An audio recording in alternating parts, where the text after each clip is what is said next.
Mapagpalang umaga po sa ating lahat. Muli ako si Neto Sebastian and welcome to our daily devotion with Pastor Russell Ocampo.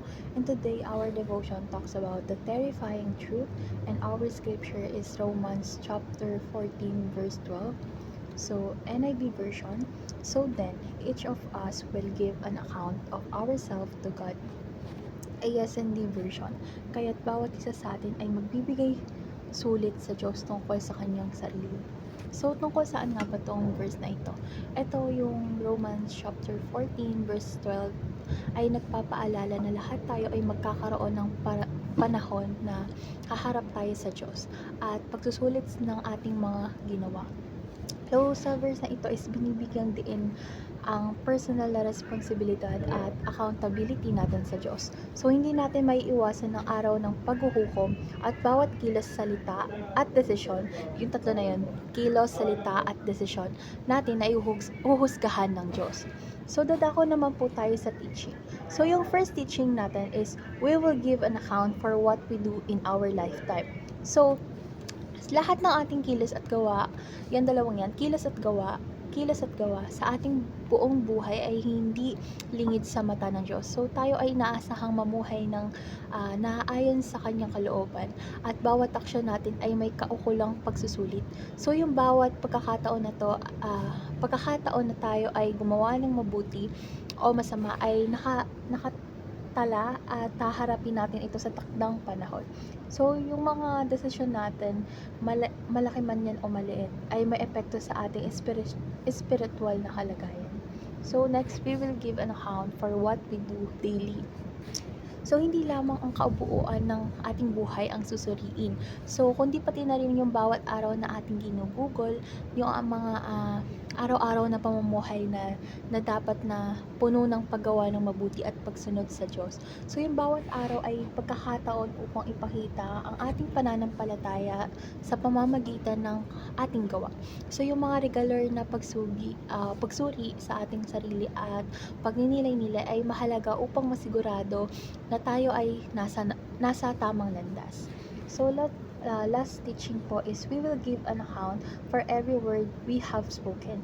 So, yung bawat salita kasi natin is yung bawat salita ay bawat salita nating binibitawan ay may timbang at kahalagahan. So, yung mga salitang ito ay maaaring magdala ng buhay o kamatayan, pag-asa o paghihina ng loob. So, kaya't mahalagang maging maingat tayo sa pananalita natin dahil ito ay harap din sa Diyos. So, yung ating mga salita ay dapat na magdulot ng pagpapala sa iba at hindi ng pagkawasak o kasamaan. So, dadako naman po tayo sa ating application. So, yung first application natin is avoid detours o detours. So, yung pag-iwas sa mga bagay na nagpapabagal o nagpapalayo sa atin sa ating spiritual na layunin ay mahalaga. Kumbaga, dapat tayo ay manatiling nakatuon sa mga bagay na nagbibigay kaluwalhatian sa Diyos at hindi nagpapaligaw sa makamundong kasiyahan. So, yung mga detours na ito ay maaaring magdala sa atin ng pansamantalang kasiyahan, ngunit sa huli ay naglalayo sa atin ang atin sa Diyos. So, next application is accomplish God's daily task. So, yung ang pagkilala at pagtupad kasi sa mga gawain na inatas ng Diyos sa bawat araw ay nagpapakita ng ating pagsunod at pagmamahal sa Kanya. So, yung bawat araw ay may kanya-kanyang mga gawain at layunin na inilalaan or nilaan ng Diyos para sa atin. So, yung pagtupad sa mga ito, tayo ay nagiging instrumento ng Kanyang kalooban at biyaya sa mundo.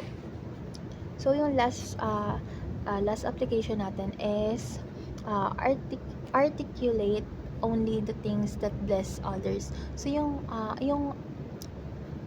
mga salita ay dapat yung mga lumalabas sa bibig natin, sa isip natin, dapat maging daan siya upang magdala ng pagpapala sa iba. Kasi ang pagiging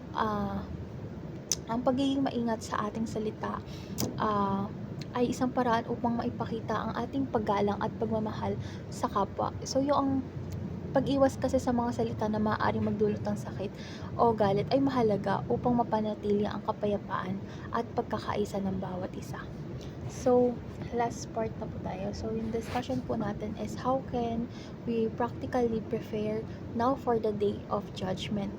So, for me, dapat regular tayong nagre-reflect sa actions natin daily. So, yung mga regular kasi na pagninilay-nilay sa ating mga gawain at asal araw-araw ay nakakatulong upang masuri kung tayo ba ay mamumuhay ayon sa kalooban ng Diyos.